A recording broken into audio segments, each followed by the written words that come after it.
Sup, guys? It's Toad back with you. Once again, it's Friday, second day of the first round of the college basketball tournament. March Madness, baby. My bracket is, still intact. I mean, that's kind of the case when you're going this chalky. You don't expect to lose that many teams early on. We still have all the Sweet 16 teams still alive. I'm not sure that's going to continue, obviously. I mean, it won't continue, but only 11-5 yesterday, I think, in the bracket. Straight up picks. We did have some upsets there, and I I tend to pick favorites, but I didn't have any of those favorites going beyond the next round out of the ones that lost. I should have thought about Drake more. Drake, I thought that maybe they could be a play. Like once I saw that matchup come out, and then I was like, but these are Division II guys. I don't know. But the thing about Drake is that even though they were playing in Division II, the continuity factor is huge, man, and that's something to take away from that. And by that I mean you have a group of guys who've been playing together for a long time, like probably multiple years. All those guys have been playing together. So even if they're stepping up to Division I, there's so much chemistry on that team that's like it's a factor. It's hard to beat that, although hopefully for my sake Texas Tech is able to get by them. I mean, they should be like a 7 or 8 point favorite or something in that game.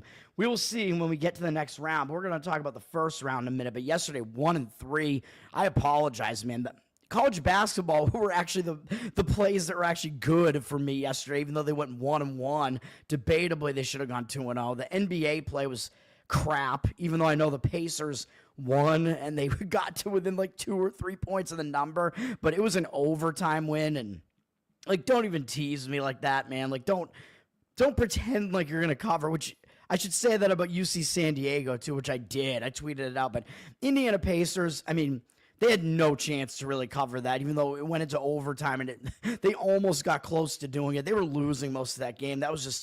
That pick bombed, and then the hockey one was even worse. I don't know what is going on with my hockey right now. Nashville Predators, they should be in jail, really, for being predators and for being predators towards my wallet in this case.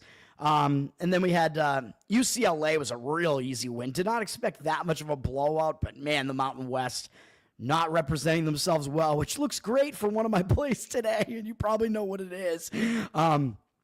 So we're fading the anti-conference sentiment with 2 of my plays today.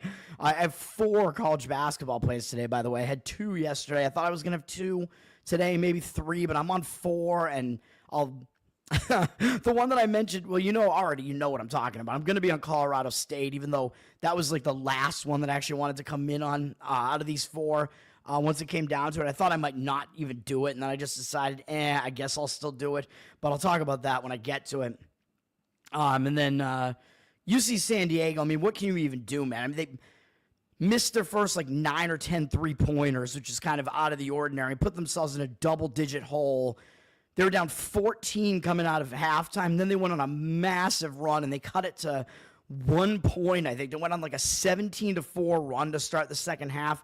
It's a team of runs, UC San Diego. They give up runs, and they get runs. So that's what happened there. So they're right back in the game. And they were pretty much in the game almost the rest of the way. I think they did fall behind double digits one more time and came back again. So a couple of streaks there. But it's like, don't tease me like that, man, if you're just going to not cover. But the thing is, I think they should have covered that, if not won the game outright. Because in my handicap, you heard what I said. Michigan likes to play fast. They were not really able to do that in that game. The game played into the 60s. So that's a UC San Diego style of game. They like to play slower, lower scoring. They were able to do that. They started hitting threes in the second half. And then what happened? The reffing, dude, that reffing crew should be fired. Like, I know I say this sometimes, and maybe sometimes it's an exaggeration, but I mean, when I say it, I mean, I do mean it. Like, even though I kind of exaggerate with my words a little bit, but these refs, they should not be officiating, man. The fix was in. It was rigged for Michigan. Like, the NCAA wants to bounce these mid-majors, man. I know everybody thinks, the Cinderella story is awesome, whatever. You're only a Cinderella, by the way, if you make a long run, like a multi-win run in the tournament. One upset is not a Cinderella. McNeese, you're not a Cinderella, although that was a hilarious win for them, kind of. McNeese, they almost blew like a 21-point lead in the final 4 minutes. Still won the game by 2, but that was because Clemson hit like like a two that didn't mean anything at the very end, but I did get a little bit close with McNeese there. They definitely let that lead slip a bit, but the story with McNeese, I'm going on tangents here. They're that team manager they have there walks them out with a boombox, and everybody's just going crazy about this guy. He's the first non-player to have an NIL deal. He's got Buffalo Wild Wings as a sponsor now. It's all hilarious. Team's cheerleaders are wearing socks with his face on it, and people recognize him in the crowd, getting pictures. I mean, it's hilarious. It does make you want to root for McNeese. Although, for my bracket's sake, I kind of have to root for Purdue to get through them, just to get a Sweet 16 team in there, even though Houston-Gonzaga is really going to be the turning point for a lot of brackets. Houston is favored in that game, as expected, but not by a whole lot. The committee should be fired for putting Gonzaga as an 8 seed there. I will talk about it more when I get to it, but whoever wins Houston-Gonzaga has a very good chance to be the Final Four team, regardless of which team it is. A princess and a toad, yeah. Well, all she's got to do is kiss me, right? And then I become a prince, or am I one already? I don't know. Back to UC San Diego. The refs in that game, man, they fouled out one of UC San Diego's best players, I think one of their big men, with 7 minutes left in the game on a bad call, nonetheless, too. So the fouls were ridiculous. They were calling so many fouls on UC San Diego intentionally. Like I said, the refs, the NCAA wants to bounce these teams. They don't like the mid-majors winning, man, even though they make it seem like they do, and they make it seem like that's the storyline. It's not. They don't want that. So they fouled out like one of UC San Diego's best players. Then with like 2 minutes left to go, I think, or maybe in the final minute or so, another one of their players fouled out. And then Michigan State with Golden at the line, who's not the greatest free throw shooter, makes them both, which I don't know if there was that much of a chance that he would make them both, because if UC San Diego loses by 2, I'm going to cover because I got the plus 2.5. If you got in a little bit earlier on that, there might have been a 3 out there that you could have taken on that, and you could have pushed, because of course they wind up losing by 3 in a low-scoring game right at the end there. It's all such bullshit. It came down to the wire. It was a 1-point game. Looked like it could have ended in a 1-point game in either direction once it got down to the final minute. And, I mean, that would at least cover for me, although I wanted UC San Diego to win the game. But, man, that pissed me off in a major, major way, because I think I got that handicap right. Let's move on to today. We got a lot of these games to talk about here. There's not much NHL going on. I do have 2 NBA plays. There's a big NBA slate. Let's go in order again of all the of the board here, even though the first game up is actually Baylor and Mississippi State. For some reason, they're behind Mount St. Mary's and Duke, because the board, I think, lists them in like seeding order. So this is obviously the 1 versus the 16. Duke up from 28.5 to 13, or excuse me, 32 with juice. Just a massive favorite. 58% of tickets, 63% of the cash coming in on Mount St. Mary's, taking the points. And I mean, obviously a total mismatch. The only argument that I could see really is the same argument for Alabama State against Auburn yesterday, where I think Alabama State did wind up covering that. They were actually not down by that much at halftime. The argument would be that because this is a team that already played one game in the play-ins, and they got that one game out of the way, that now they're kind of used to playing in the tournament, so they have a little bit of momentum, which is a little bit better. And Duke, I don't know how tired they're going to be as far as the fact that they won their conference tournament, but also Cooper Flagg is likely coming back in this game, and I don't know how much he's going to play in this game, although it makes sense for them to play him in this game because it's a game that's going to be an easy win for them most likely, and he'll get that game out of the way so the reverse injured player theory doesn't come into play in the next game. That's going to be a more serious opponent. So probably he will. The line probably reflects that he is going to play.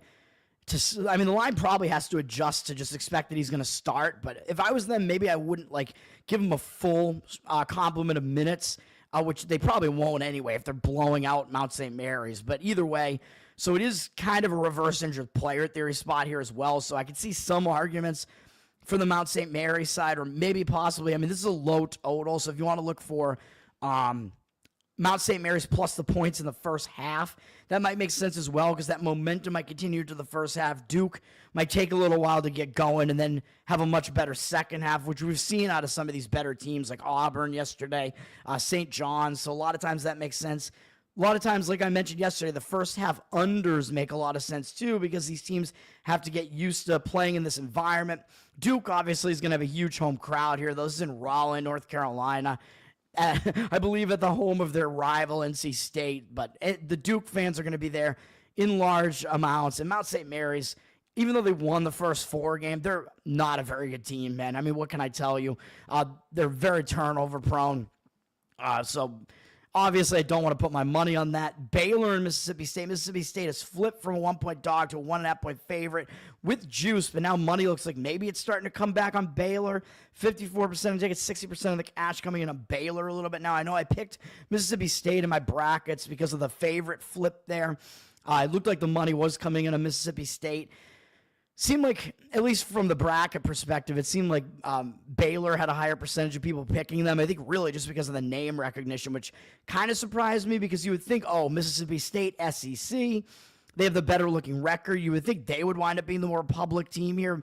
Maybe that's not the case, although as far as the cash percentage is concerned here, it's starting to look like maybe Mississippi State is sort of becoming the more public side. Really hard to read, though, but I do have Mississippi State in the bracket. I mean, it's not going to be a huge deal because I have them losing to Duke, obviously, but I mean, we'll see what happens with that. I would still lean to Mississippi State, though. Even though Baylor does have the better coach, I think Baylor is kind of the thinner team there. Baylor really does struggle defensively at times. It's kind of a weird combination. They're one of those teams like UConn, even though I think UConn will win today. Baylor plays slow, but they also don't play good defense, so very strange. Norfolk State, Florida. Florida from 27 to 28. 78% of tickets, only 71% of the cash. Florida, huge favorite. Obviously, don't expect them to lose the game, but they could be in a situation where because they really put an all-in effort there to win the SEC and get that last number 1 seed, they went all out. Now they're in the tournament. You could see maybe they'll kind of start this game. They might have a little bit of fatigue in this game, so I could see reasons for taking the points with Norfolk State here. This probably is going to be a higher scoring game as well. Both of these teams, I think, like to play fairly fast and score, so that might be what you'll see here in this game. But yeah, Florida, I mean, I think running through the SEC might take a little bit out of them, but then again, I think Norfolk State did play on the last day of the conference tournaments. I think the MEAC finished right at the end. They had this weird, dramatic winner. No, maybe that was Saturday, so Florida played Sunday, Norfolk State played Saturday. Norfolk State probably played the same amount of games or maybe one more than Florida did in their tournament. I don't even know, so maybe the rest factor isn't that much in favor of Norfolk State, but I think it is slightly in favor of them. Then we have Oklahoma and Connecticut, the 8-9 matchup here. Baylor, Mississippi State, obviously the other 8-9. Norfolk State, Florida, 116. Oklahoma and Connecticut here. UConn up from 4 to 5.5 with juice. Money coming in on UConn. 56% of tickets, 63% of the cash coming in on them. I agree with UConn. I mean, I don't know if I would want to lay this amount of points with them because they are a slow-down team, so it's tougher to lay points with them, although they are actually very efficient offensively, and they're not very good defensively. So actually kind of similar to Baylor. Like I said, kind of a weird combination there. They're definitely down from where they were, but they're going for the three-peat, man. So I know people in brackets are picking them, but they're not really picking them to that high an extent, really. Even though they are the team that won the last 2 championships. They do have a couple of guys back from last year's team, and of course they still have their coach, Hurley, who is just a maniac out there on the court, not in a good way. I think he's insane. Oklahoma is the SEC team, so we might see another SEC team get bounced here, but Oklahoma didn't do very well in SEC play. They did pretty well in out-of-conference play, really well, really, but their out-of-conference slate was a little bit less strong. Once they started facing stronger competition, they didn't do as well. UConn's playing better basketball down the stretch. I think they were dealing with some injuries during the season as well, so they're sort of starting to coalesce, I think, a little bit more. Oklahoma wants to play faster, I think, than Connecticut does, so that might not be good for Oklahoma either if UConn's going to slow the game down. And this UConn group here is not, this Oklahoma group is not used to playing in these tournaments. This is their first appearance in a little while, I think. first with these guys. That kind of came from out of nowhere. Their best player is a freshman, I'm pretty sure, which is Fears, I believe is his name. So they are a young team. UConn obviously has the experience here, so I think the experience factor also is certainly pretty large here. So I lean to UConn there. In the next grouping in Cleveland, Ohio, the 7-10 matchup here, New Mexico and Marquette. Marquette up from 3.5 to 4. And I mean, we've seen how bad the Mountain West has looked so far in the tournament here. Not to say New Mexico is going to lose, but 60% of tickets, only 55% of the cash on Marquette. Marquette is the favorite, but it looks like less of the cash on them, even though the line is slightly moved on Marquette. I don't have a great read on this game. New Mexico likes to play really, really fast. Marquette still does like to play fast, although not as fast as New Mexico does, but probably going to see a fast game here. Probably going to be a decent amount of scoring here in this game. I still think Marquette is the better team, though. And Marquette, I mean, they have the talent that had them like ranked pretty high in preseason. I think they still probably were in the rankings by the end of the season. They at least made the Big East semifinals, didn't get bounced in the Big East tournament, but didn't win the whole thing. So I don't know. I think both of these teams kind of in a similar spot where they're both one of the better teams in their conference. New Mexico probably the best team in their conference by the end of it, and they both lost at some point in their conference tournaments. So no real advantage there one way or the other. The location may be a bit of an advantage for Marquette. I mean, it is closer to Milwaukee than it is to wherever they are in Wisconsin than New Mexico. So maybe a bit of an advantage there. Marquette might have more fans there, although I've heard people saying New Mexico's fans travel. I don't know if is that really true? I mean, I don't really know. To me, it doesn't seem like the geographic location would be that advantageous to them in any way. I mean, again, we will see, but I would still lean towards the Big East team a little bit there. I know the Mountain West, everybody's shitting on the Mountain West.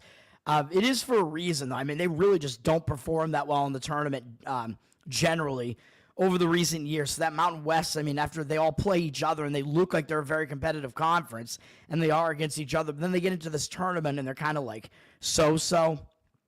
So, I don't know. So Marquette has faced the better competition than New Mexico has. Bryant and Michigan State. This is an interesting one. Michigan State down from 18 to 17. 67% of tickets, only 59% of the cash. So money is coming in on Bryant in a 2-15 matchup. And I suppose that I at least would say that if you think that any of the 15-2 matchups is going to result in an upset, I think this would be the most likely one because I think this one has the most variance to it where it could go in a whole bunch of different ways. Obviously, I'm not going to do it. Bryant, not a bad team, really. In Michigan State, again, they came from out of nowhere this year. I know they have a great coach, Tom Izzo, legendary coach. Big Ten has done well in the early rounds of the tournament, not well in the later rounds of the tournament recently. But this is a Michigan State team that wasn't expected to do a whole lot this year. Now they're up already. They're all the way to a 2 seed here and looked very dominant at different points throughout the year. Possible they start to regress a little bit here, even though, yeah, they do have the tournament experienced coach here. I mean, I would lean to taking the points with Bryant here. I'm not going to do it. Maybe like a first half playing on Bryant where maybe the game starts out a little bit slow. We'll see what happens there. I mean, I just think Bryant is really a total wild card and hard to gauge. Oh, I don't have my plays in here, so I'm going to put them in as I go here. But one of my plays is right here in the next game. This is going to be on St. Mary's minus the points. We'll go, I think it's -4, maybe -4.5. I forget what it is. St. Mary's minus the points here. They're up from 4.5 to 4.5 with juice. It's probably 4.5 on them. So that's what I'll list it at, I guess. St. Mary's. I don't think hopefully it doesn't matter that much. I like them in this game. 61% of tickets, 64% of the cash coming in at St. Mary's. I don't think the public gives St. Mary's enough credit, man. I think they have a big experience factor, experience edge here. I talked about this when I talked about the bracket. Vandy, I think they're going to be a little bit overvalued because they're in the SEC. I know they got bounced early in their conference tournament, and St. Mary's, as expected, was in their conference final. But St. Mary's only had to play 2 games in their conference tournament, so I don't think there's going to be a really big rest situation one way or the other. Yes, this is closer to Vandy, being that it's in Cleveland, so Vandy's fans have less travel to get there, but I don't know that that's going to be a huge edge for them. And Vandy, I think they might struggle here, man, because Vandy likes to play up-tempo. They like to play fast. A lot of the teams in the SEC like to play fast. St. Mary's is the complete opposite. St. Mary's plays really, really slow. They like to ugly up the game, and Vandy might be really uncomfortable playing in that style. St. Mary's being the better team and the slow down team, that could be the way that this game goes, or they're able to slow this game down. Fans looking at this game might not even expect St. Mary's to actually be the better team because they're from the West Coast Conference and they're playing an SEC team. And it's like, oh, well, the SEC, obviously better conference. Vandy played stronger competition, and yeah, they did. But as I was about to say with the experience thing, odds makers are telling you St. Mary's is the better team. They're a very, very good defensive team, a good slowdown team. But with the experience factor here, Vandy does not have a whole lot of it. They rose up from out of nowhere this year, had a really nice season, got to the tournament, but they're not experienced in doing this. And this St. Mary's team absolutely is. I think they have multiple seniors on this team, so they have guys returning for multiple tournament appearances. And some of these guys, I think, were there last year and they lost and got upset in the opening round. This is a 7-10 matchup. I think they got upset by Grand Canyon as a 5 seed last year and a 5-12. So St. Mary's probably remembers that. That's probably going to motivate them a little bit extra here. And they still have Randy Bennett, excellent coach.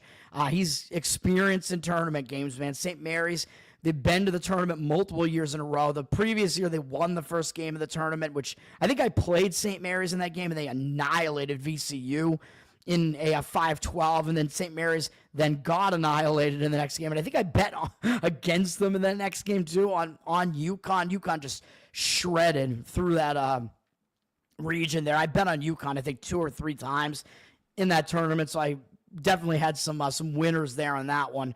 Going against some of these teams that have pulled off upsets in the previous round or been in really brutal games in the previous matchup. So I'll talk about that more when we get into the next rounds. But once you get into the next round, especially if it's a quick turnaround time, you want to look to go against teams that played in a really, really brutal, tough matchup against a better team and they somehow got through it, or an even matchup, a gauntlet of a matchup between 2 really good teams. That team could be a bit tired on the quick turnaround. So you do want to look to go against those. You want to look for the better coaches on the quick turnaround.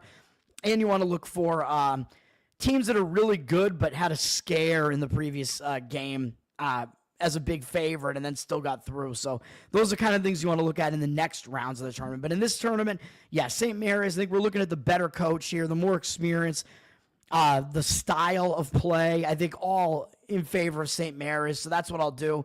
The one drawback is that St. Mary's is a low-scoring team, so laying the points, their offense isn't bad. It's just because they play really, really slow. So you're looking at a team that, yeah, if they slow down the game, points are more at a premium, but it's not that high in number, really. I mean, UCLA is kind of a slow-down team, too. Not as much as St. Mary's is at all, but UCLA had no problem getting past that number. I don't expect this to be a ridiculous blowout like that game was, but still, we'll see what happens. And then Robert Morris and Alabama. This is the 2-15 matchup. Alabama up from 21 with juice to 21.5. Kind of weird because Robert Morris is actually fairly close to where their campus is. They're in Pittsburgh, Pennsylvania, so their crowd is not going to have to travel very far for this, but they're probably going to watch their team lose, obviously. 69% of tickets, 71% of the cash coming in on Alabama.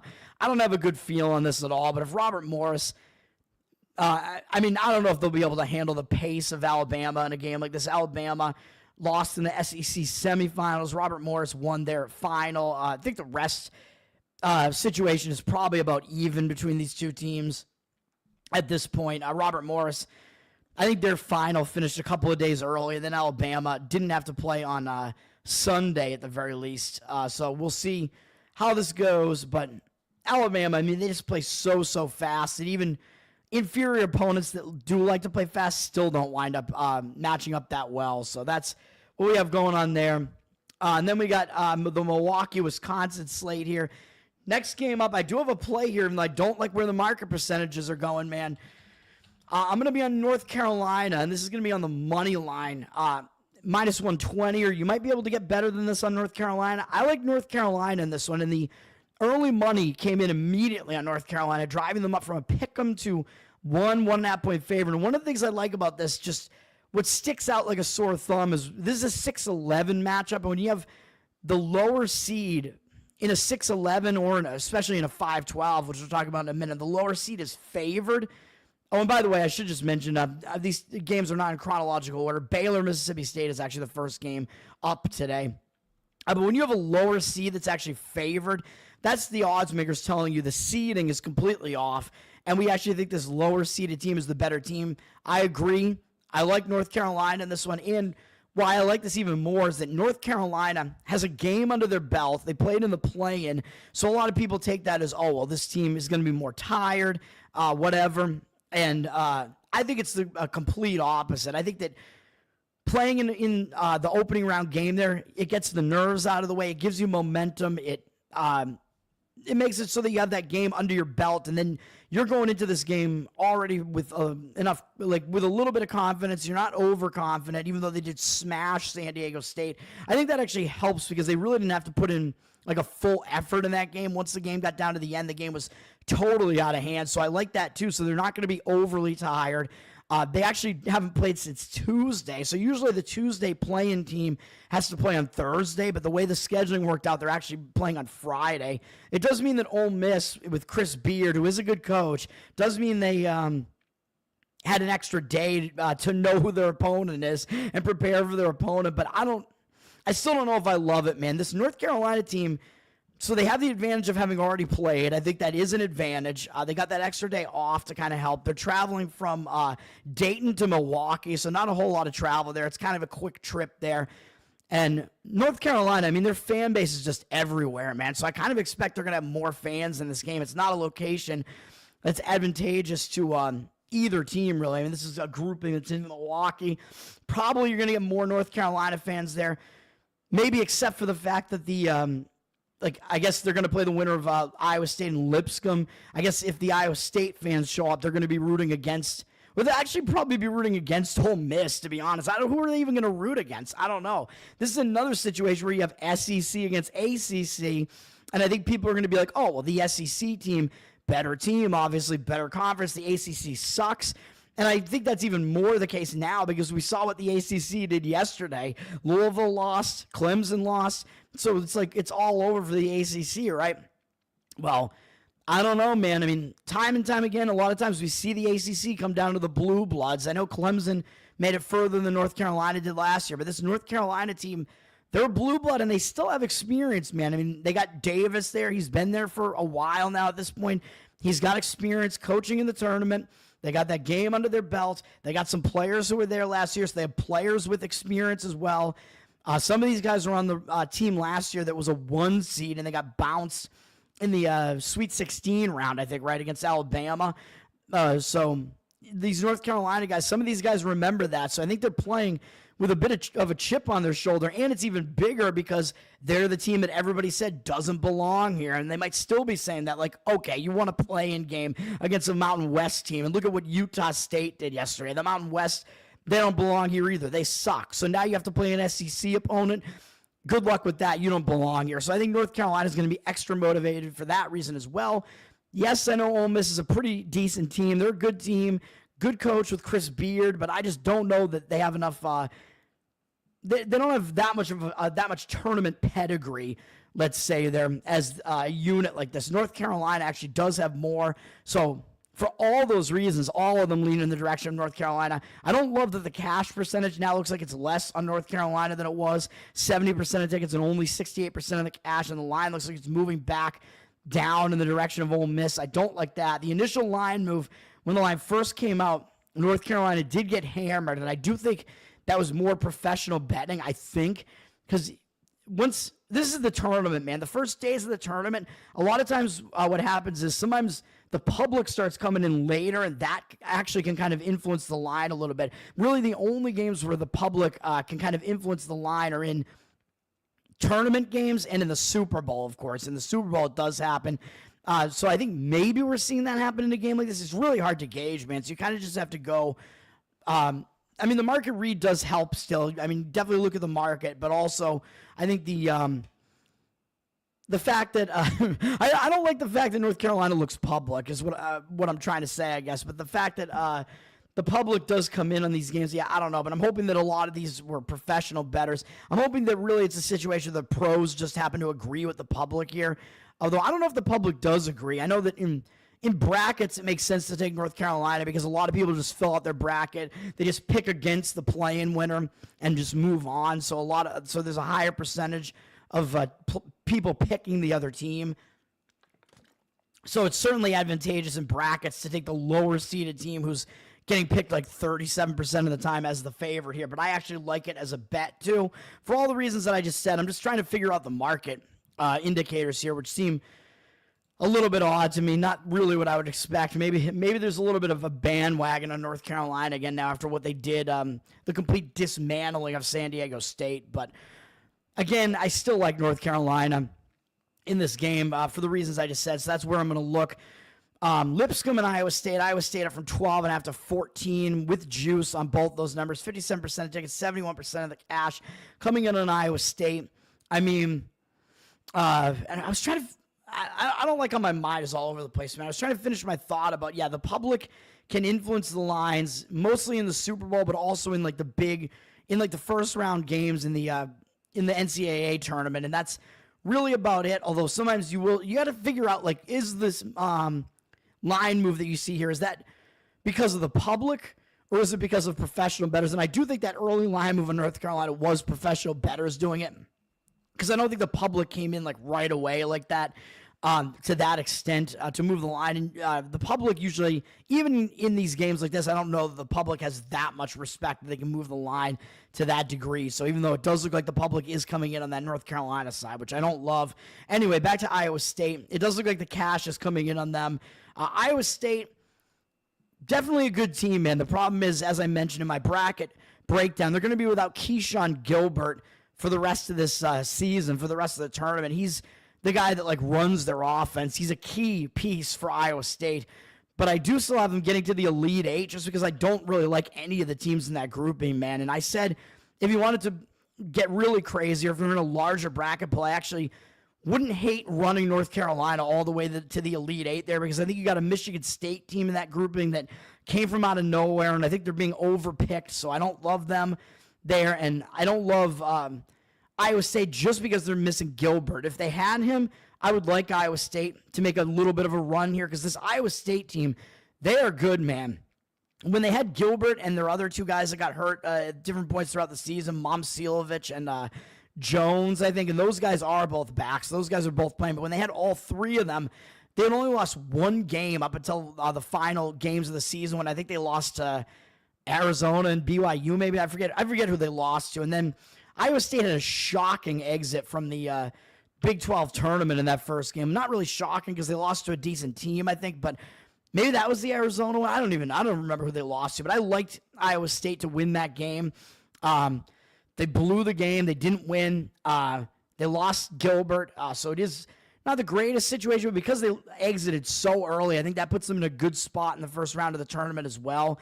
So I think they're going to be motivated because of that early exit. They are still a good team. They do have a coach with some pedigree, some players with some pedigree here, with Otzenberger there, or whatever the hell his name is. He is a good coach. They might be able to do something to get them through a couple of rounds in this tournament, even with Gilbert missing there, although that is a key piece for them. Like I said, they're definitely not the same team without him. They're still a good team, but I think they were actually like a pretty excellent team with those three guys all there. And I think they might return to form a little bit and be a good team in this tournament at the very least.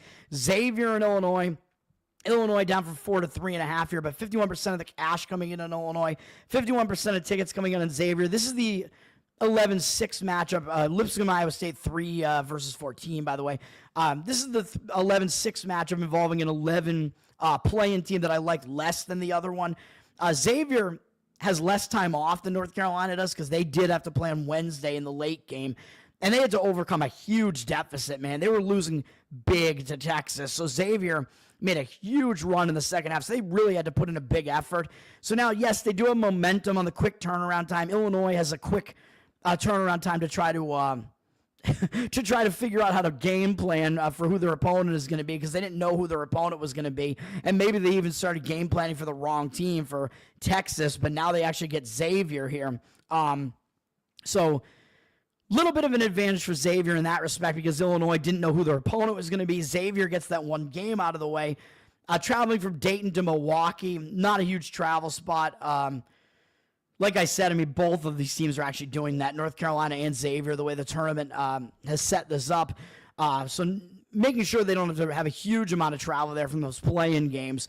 But in this case, I think the location is better for Illinois, though, man. I know Xavier's not that far away.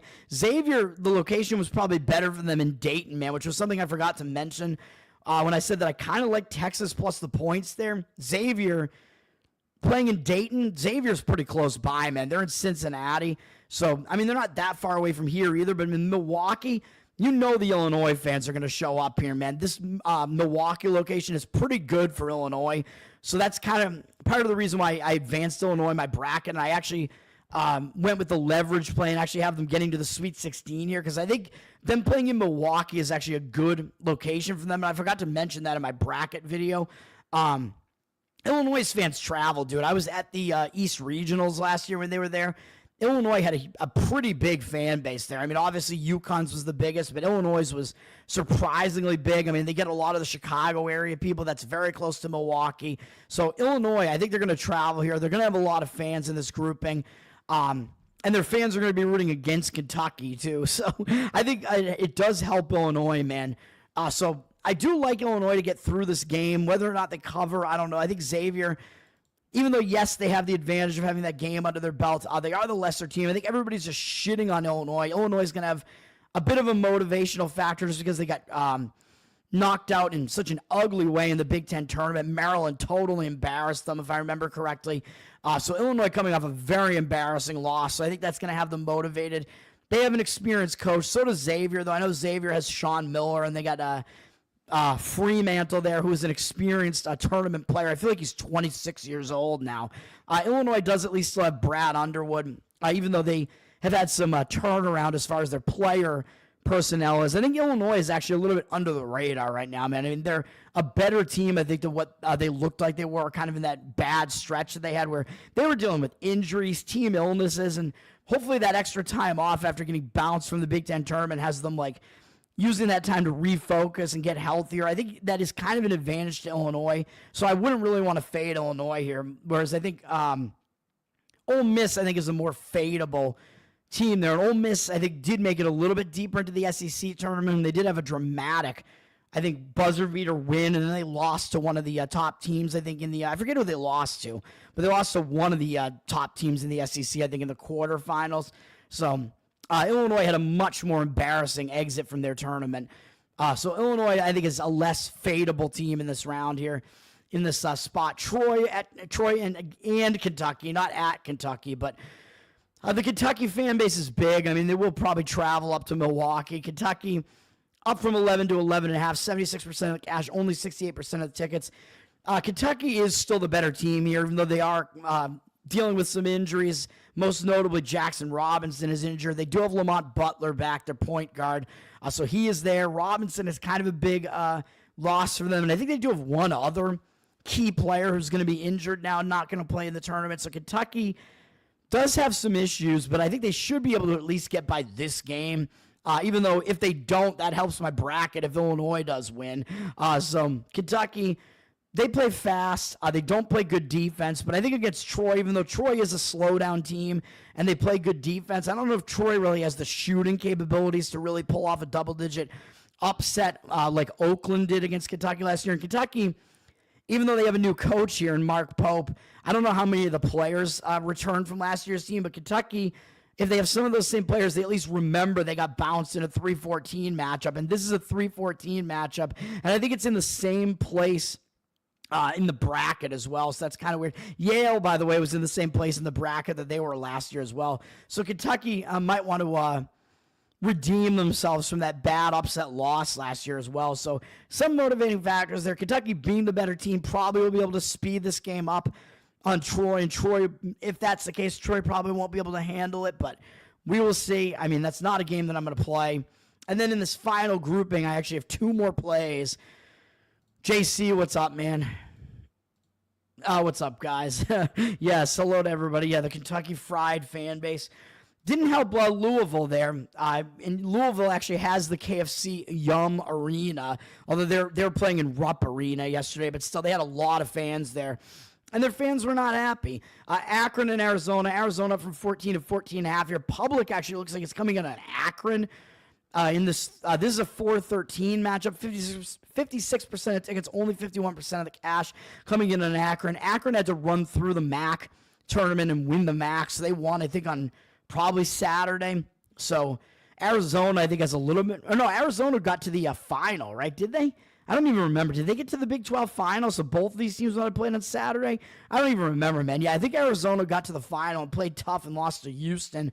So Arizona maybe had a little bit of a may have a little bit of fatigue, but because Akron probably, I think, also played on that same day in their conference final, maybe the rest disadvantage isn't really that much on Arizona there.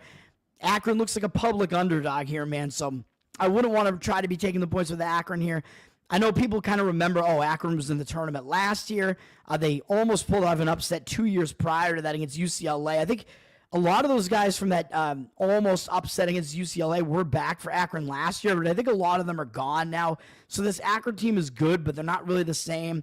Arizona, definitely a good team. They're in kind of that upper echelon of teams, really. So I expect Arizona. Arizona is one of those teams that almost meets like some of the championship criteria. So I do expect them to get this game.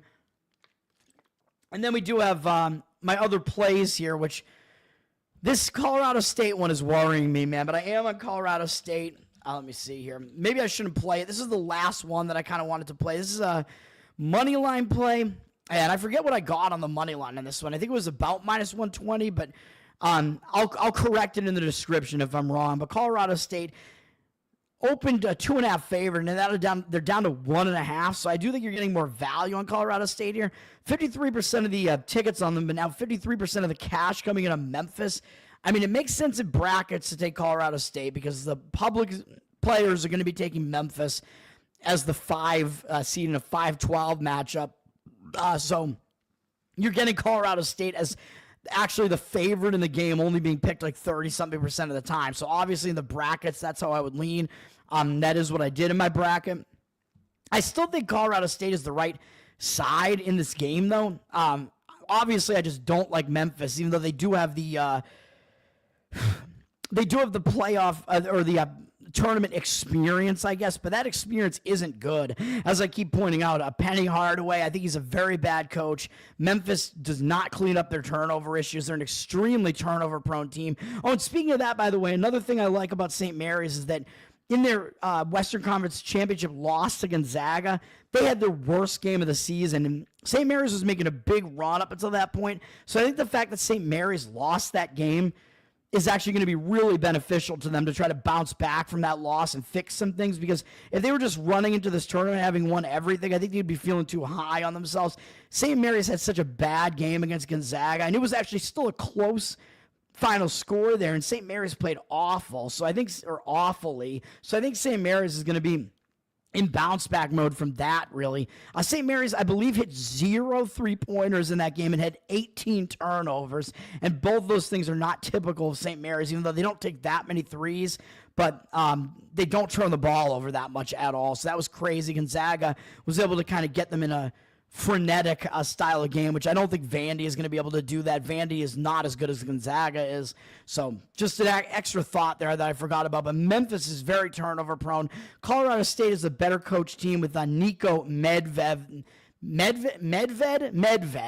He is definitely the better coach. They're better at holding onto the ball. Yes, Colorado State does have a lot of momentum, but I think that momentum might carry here, and I think they might be feeling not too high on themselves here because they know that they're going to be thrilled to be here, man, because they weren't supposed to be here at all, and they won the Mountain West tournament, and they stole a bid. And a lot of times the bid stealer is a good way to look in the first round, man. Even though I know you might be saying, well, they might be tired, right, because they ran through their conference tournament. Yeah, Colorado State only played 3 games in 3 days, though, in their tournament, so it's not as crazy. And one of them, I think, might have been an easy win over an inferior opponent.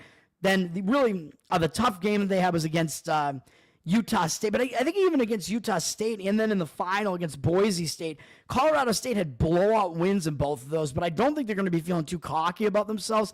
I think that's just going to help, kind of like what I said with North Carolina. They just didn't have to put in like an effort where they really had to like fully exert themselves all the way to the end there. The game was wrapped up before it was over. So I actually think that helps. So they did play on Saturday, but then Memphis actually played on Sunday. So Colorado State does have a rest advantage here because Memphis played on Sunday in the American Athletic Championship, and I don't think winning the American is very impressive. Memphis did not do it in impressive fashion. They had close games, 3 games in a row against Wichita, UAB in the final, and Tulane, I think was the team in between those two. Tulane really not that great. I think they were an overseeded team in that tournament.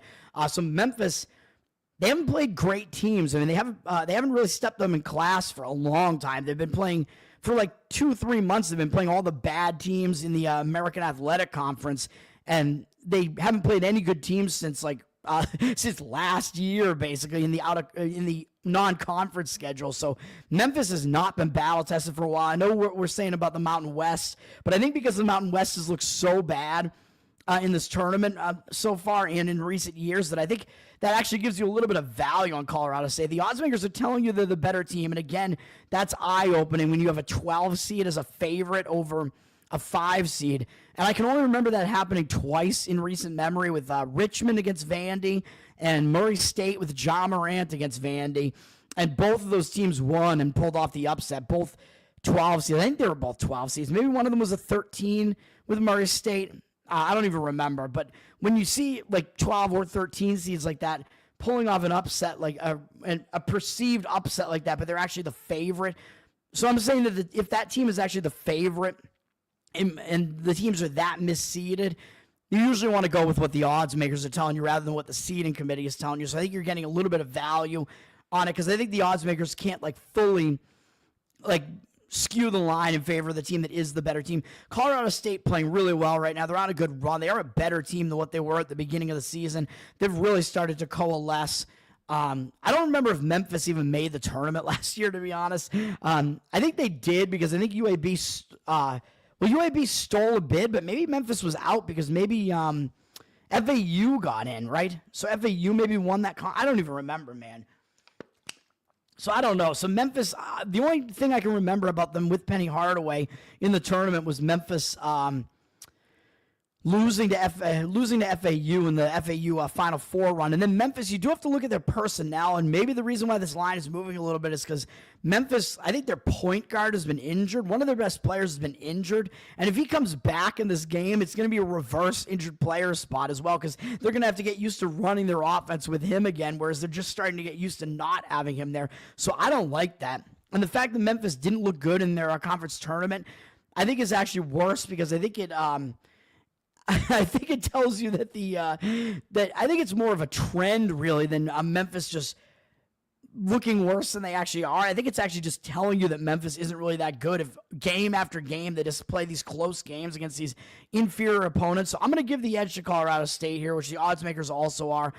I'll grab them on the money line, but I think it actually, even though I liked it when it initially came out, it was one of the ones I wanted to jump on right away. I think it is actually probably the weakest of my plays here. And then my last play is also in the last game here. And if you've been listening to me talking, you know what it is. It's Grand Canyon plus the points, plus the 10.5. I like the experience factor here for Grand Canyon. Oh, and by the way, Memphis, Colorado State, I think the fact that that's in Seattle, I think that helps Colorado State as well, because Memphis is going to be far away from their home there. Colorado State has a little bit less travel to do there. They're more used to playing in that region of the country, although it isn't a late game. It's only at 2 p.m. Eastern, so it's not going to really kind of hurt Memphis as far as a biological clock. Neither will this game, but still, I think this Grand Canyon game, I think the fact that they're playing in Seattle, that's an advantage as well, because Grand Canyon actually plays in the WAC, and the WAC has the University of Seattle, and it's a Grand Canyon has already played in the city of Seattle once this year.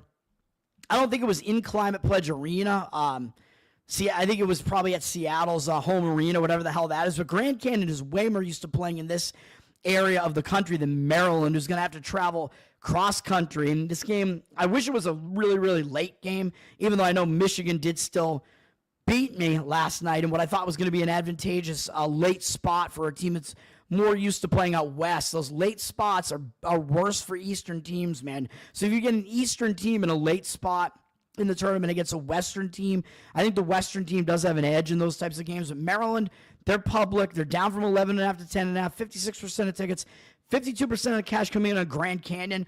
I like the experience on Grand Canyon, man. This Maryland team, they've been really good. They looked really good in the Big Ten tournament. They wound up losing fairly badly, I think, to Michigan. If I got that right, I think it was.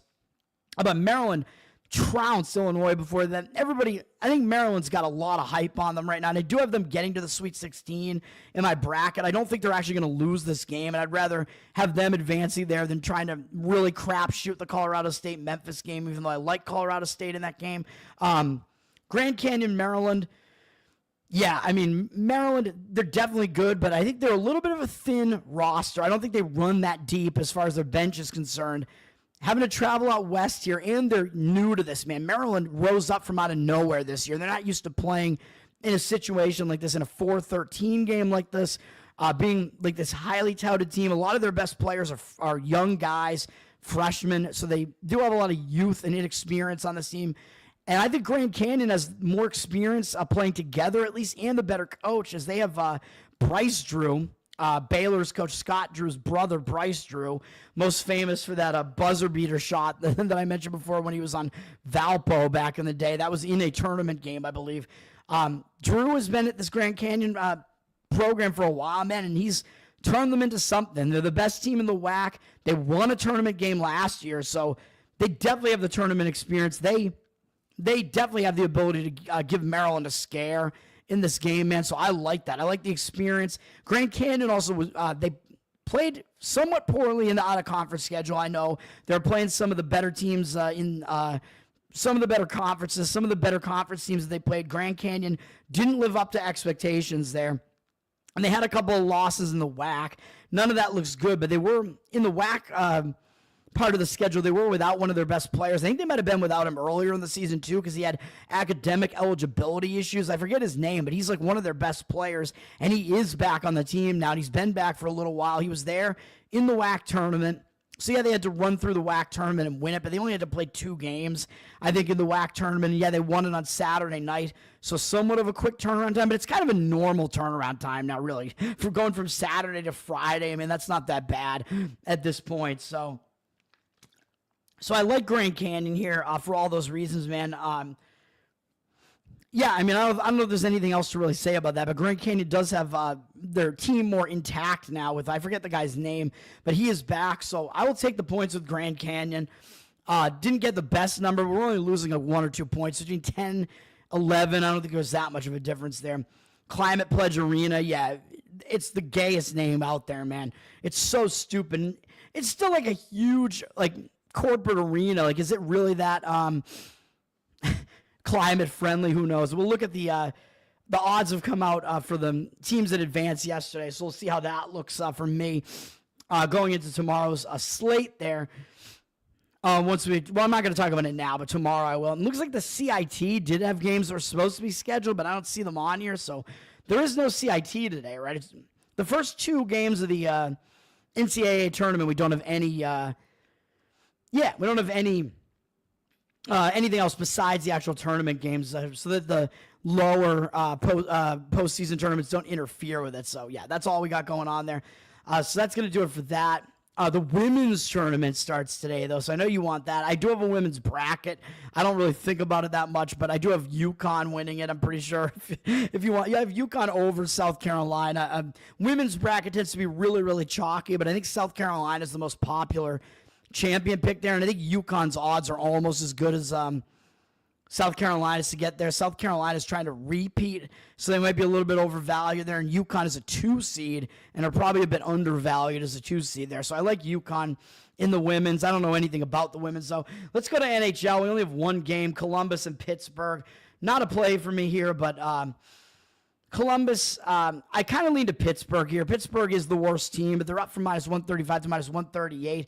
Oddsmakers actually giving them a lot of kind of credit in the line here, so maybe the line is actually kind of telling you that Pittsburgh is actually almost a slightly better team here, or at least in the slightly better spot. I don't know if I necessarily agree with that, but I do agree it's the better spot. 85% of tickets, 86% of the cash coming in on Pittsburgh. Columbus played yesterday, and they lost 1-0 to Florida. I'm pretty sure that was yesterday. March 20th. So close game against Florida. Columbus played a really tough physical game with a lot of hits against Florida. And that came down to overtime. They lost in overtime to Florida. And Columbus is still trying to fight to get into the playoffs. Now they have to turn around right away and play against Pittsburgh. Maybe I should play Pittsburgh. I mean, this is a bad spot for Columbus. And they got the Islanders up next, who are a team that's kind of fighting for the playoffs. Pittsburgh, obviously, is pretty much out of it now, but they at least have rest here. They're coming off kind of an ugly loss to the Islanders, where they lost. That broke kind of a winning streak for them, winning momentum they have, where they actually beat some good teams. Minnesota, Vegas, St. Louis, New Jersey. So maybe Pittsburgh started turning it on a little bit. Should I jump in and play Pittsburgh here? They've had 2 days off, not traveling. They have a rest edge. That loss to the Islanders might hurt their momentum, and having extra days off might help them focus on this game here. I don't know, man. I do like Pittsburgh with Columbus coming off that game there. Let me look at what the standings are real quick. Let me see if the Islanders is really a big game for Columbus here. Let's look. Wild card standings, we got Columbus 1 point behind the Islanders, and they're 5 points ahead of Pittsburgh. Pittsburgh really not going anywhere. Oh, boy. You know what? Let's do it. Let's add some hockey to the slate here. Yeah, let's do it. We're going to do it. Pittsburgh in the NHL. I don't know if you can get better than -138, but I'll play it. I'll find a better number on it if I can. We'll do it. Fuck it. Pittsburgh Penguins. It's a bad spot for Columbus, man. So let's do it. Let's move on to the NBA, and then I'll get out of here. I have 2 NBA plays. I do like Orlando against Washington here. Washington, I mean, they're just on a losing streak, and they're returning home from a long road trip. And you know what I say about returning home from road trips. You return home from road trips, tends to be an unfocused spot. You have to get back to your home life. I don't know if they're going to care at all about facing Orlando at this point, who's a team that's below 500. And Orlando's really trying to fight to maintain one of those last play-in games to try to get into the playoffs there, because so many teams get into the stupid playoffs and the stupid play-in crap now. So I think Washington, they're a bad team and they're in a bad spot, having been away from home since March 8th. So they've been away for forever. Maybe they'll be focused with Orlando being in there, but I don't know about that. I like Orlando. My only issue is that Orlando's coming off a tough game against Houston, so that's the one thing that kind of gives me a little bit of hesitation here. I played Houston in that game. That was a tough spot for Orlando. They were returning home from a road trip in that game, so they've been kind of traveling all over the place. Now they're going back out to Washington, and they do have LA up next, which is a big game against the Lakers in a couple of days, but I think they need to win this game, really, though, because they can't afford to lose it. Doesn't mean the pressure is going to be on the Magic, but I would lean to laying the points of the Magic, or I just wouldn't play the game. Magic are up from 8-8 with juice, 74% of tickets, 92% of the cash coming into them. I think it's just a terrible spot for the Wizards, and they're a terrible team. So I would lay the points with Orlando, even though Orlando is a mess of a team, and maybe I don't want to lay that many points with Orlando in a spot like that when they're on the road and it's between 2 better teams, even though they should have focus, like I said, because they need to keep winning. But it is kind of a sandwich spot. One of my plays that I am going to be on, though, is I am going to lay a big favorite in one of these games, and it is going to be the team that does have more motivation here, even though they are laying a ton of points. So they just need to win. They don't need to cover. But I'm going to lay the points of the Minnesota T-Wolves, -13.5 against the New Orleans Pelicans. And this is a zigzag spot, man. Minnesota just lost as 13.5-point favorites. So the line is basically the same. The line is going up a little bit, but they just lost to New Orleans 2 days ago on their own floor. And I think maybe that was a bad spot for them because Minnesota just lost their win streak in a tough overtime game against Indiana. And I think Minnesota blew that game, if I remember correct. I don't remember. There was one Indiana game where I think it was Indiana, maybe Indiana after that. They had a game where they I shouldn't have played Indiana yesterday, man, because they had to wind up playing a third straight overtime game yesterday. I think they'd played this overtime game and won it, and then they had this just comeback that was almost like from an insurmountable deficit in the final minute of the game or something to win in the game prior to that. Or the game after that. I mean, maybe the game didn't go into overtime in that one. I don't remember, but maybe I shouldn't have played Indiana for those reasons because of all the exertion. But anyway, Minnesota as a massive favorite. They got embarrassed in this game, and they lost to the New Orleans Pelicans. I mean, come on, man. I know Zion's good, but still, the Pelicans shot 44.8% from three, 52.8% from the field. They won the turnover battle. Or no, they only lost it by one. I expect Minnesota to have more of a like stranglehold on the turnover battle in this particular game. I expect them to play a better game this time, man. I think they're going to be in the zigzag. They're going to bounce back from this. The line is now up from 12.5 to 14, so the line came out actually lower than it was in the prior game. So again, the odds makers adjusted this a little bit. Like, there's no reason to move the line from where it was in the first game, other than the fact that the Pelicans actually won the game. But I think the T-Wolves, they got to win this game, and they're fighting for the playoff seeding right now. They're in the play-in games right now, and I think they have a chance to get out of the play-in spots and get up above the Warriors. I think so. The T-Wolves do need to play. They need to win. They're in the zigzag spot, so they're going to be the team that has the adjustments to make because they lost to an inferior opponent as the much better team on their own floor. I don't think they're going to let that stand, even though the T-Wolves do have some bigger game up next. I forget what it is, but I think in the zigzag spot, it's going to keep them focused. 70% of tickets, 92% of the cash coming in on the T-Wolves. Line is up to 14. Now, I think there are still 13.5s out there. Wouldn't want to lay that much more than that, but they're the team that's the better team with the reason to play, whereas the Pelicans are dead now. Yeah, they might still get up for playing a good team like the T-Wolves, but that's what they did the last game, man, 2 nights ago. So the Pelicans might not have a whole lot left in the tank. They don't have anything to adjust after that because everything pretty much worked for them in that game. T-Wolves did not play the good game again, or play a good game, so they have all the adjustments to make. I'm going to lay it with the T-Wolves in that one. And then what else? Do we have some of these games really just not very interesting at this point, man? My Boston Celtics are at Utah. The Celtics did have a close game against Utah last time, not that long ago, at Boston. Utah played them pretty close. The Celtics were resting players in that game, so that's part of the reason why, but it might have the Celtics focused a little bit in this game because Utah played them close. Celtics are starting a road trip, so you are usually focused to start a road trip. Celtics coming off some kind of lackluster performances against Brooklyn, so maybe they will be focused in this game. With the Celtics, you never know who they're going to be resting in these games, though, down the stretch, because they're almost effectively locked into the 2 seed now. So even though it looks like maybe a focus spot for them, I would not want to try to come in and lay this many points on the road with them. Utah just beat Washington, so at least they broke that long loss streak they had. They lost so many games in a row prior to that. Like 10 games in a row. So that might at least kind of break that losing momentum for them and give them some confidence coming into this game. You know they will be focused with the Celtics coming into their place, but Celtics up from 12 to 14, 70% of tickets, 72% of the cash. So the money is coming in on Utah, or excuse me, on the Celtics. I don't know, man. I'm not going to play the game. Needless to say, I just always talk about the Celtics games. It does remind me of Celtic Pride, though, because that's the finals matchup in that movie, Celtic Pride. Pretty hilarious movie, man. And then Cleveland is going to Phoenix. Cleveland on 3 straight losses now, but Cleveland, they're almost locked into the 1 seed, man, so they don't have a whole lot to play for. They are from 5 to 8, though. 77% of tickets, 95% of the cash coming in on them. Suns, I think, kind of need the game more because I think they're kind of fighting to try to make the playoffs, get into one of those playing games, whatever the case may be.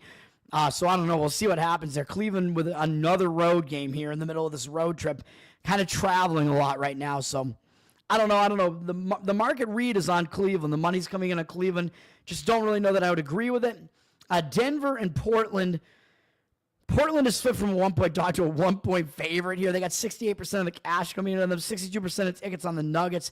Public wants the Nuggets here, and the line looks very strange. Like, why is this line a pick 'em? Like, why is it pick the winner? Well, that's because Jokic is out in this game. So I think that does mean it might be an injured player theory spot for Denver. So they might actually show up and play well. Because Jokic is out, they know they have to play hard without him. Denver is off a big game against the Lakers, although they lost that game pretty badly at LA, so it might still be a focus spot for them for that reason, even though it was a big game against the Lakers. So I don't know how to read this game really, man, but That's the reason for the line being where it is because Jokic is out. That's the main reason for the line being there.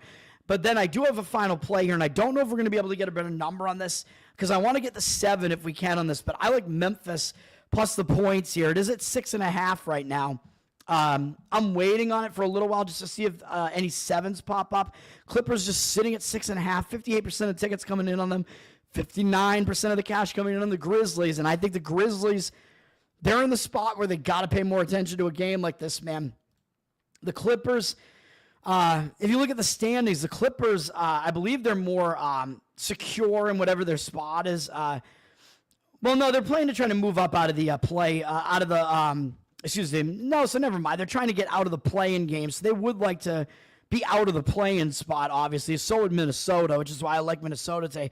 Clippers, yeah, so they are playing to get out of the play-in spot here, but Memphis, they're fighting for something too, man. They're in the 5 spot right now, and they're only a half game behind the Lakers, so Memphis is fighting to try to get a home series in the first round of the playoffs. So that is what they're fighting for. So they're fighting for something big as well. So both teams have reason to show up here. But then we got to look at the spot, and I think it's a bad spot for the Clippers, man. They just beat Cleveland. Really nice win as a home underdog for I think they were a home underdog. I forget. Nice win there, and they've had a couple of days off, which I think might break their winning momentum here. The rest of the wins they had, they're not very impressive against Miami, Atlanta, Charlotte, even though they blew out those final 2 teams there. Beating Cleveland, definitely impressive, but now they're coming off that win. Yes, I know Memphis is another big game, but they got Oklahoma City up next in 2 days. So I actually think this is a sandwich spot for the Clippers there. Both teams, yes, technically have something to play for, but Memphis, I think, is in the much better bounce-back spot. I think the spot lines up way better for them. I know they're playing a 3rd game in a row on the road here, but they at least had days off between all of them, and they're at least adjusted to the Pacific time zone now. And they just got obliterated by Portland. They lost embarrassingly to Portland by 16 points, didn't even crack 100 points. Very unlike Memphis to not even get 100 points in a game. When was the last time they didn't even crack 100? Was it even, that might be the only time this year that they didn't score 100. I'm trying to look right now. I don't even see another game where they didn't. Yeah, a quick eyeball of it. I think that might be the only time all year they didn't get 100 points in a game. So we're going to go with Memphis in this one. Memphis is without John Morant, so just remember that. So that's why the line is a little bit higher than you might think that it should be. But Memphis is used to playing without Morant. I'm pretty sure he's been out for a little while now, probably for these last 2 or 3 games, because you don't see him in the stat sheet there for those. I know he didn't play in the Portland game. So Memphis, again, he's been out, in and out of the lineup for a while. Memphis is used to playing without him. I think in some ways they actually play better without him. I think their defense is actually better. And you want defense in a game like this when you're an underdog. Again, like I said, cash percentages coming in on the Memphis side. So give me Memphis. That's going to do it for me, man. It's a stacked slate today with a stacked card with seven games today, man. Memphis in the running for worst cities that have a pro sports franchise. Yeah, it's one of the most violent cities in the country. You know what I mean by that. Yeah, I don't like it. I would not want to go there. So I'm playing against one Memphis team in college basketball, and I'm on the other Memphis team in the NBA. Skip the women's. Yeah, we're skipping the pussy in college basketball fashion. And one more time, all my plays. St. Mary's, all the college basketball here, -4.5. North Carolina money line, -120. Colorado State money line, -120. Or again, get whatever the best number you can is on those. Some of these I haven't actually played yet. Grand Canyon +10.5. NHL, hopefully it doesn't bite me in the ass. Pittsburgh -138 or whatever the best you can do on that is. NBA, Minnesota -13.5, and Memphis +6.5, and that is it. Thanks, guys, for hanging out. Tower Gang Toad on Twitter, patreon.com/Tower Gang to support the most offensive podcasts out there, and you get all the bonus content. You get to see the overtime parts of the main episodes. You get the pre-show. You get to hang out with us in a mailbag. You know the drill. Let's do it, man. Let's have a good day today, and peace out. It's madness, baby.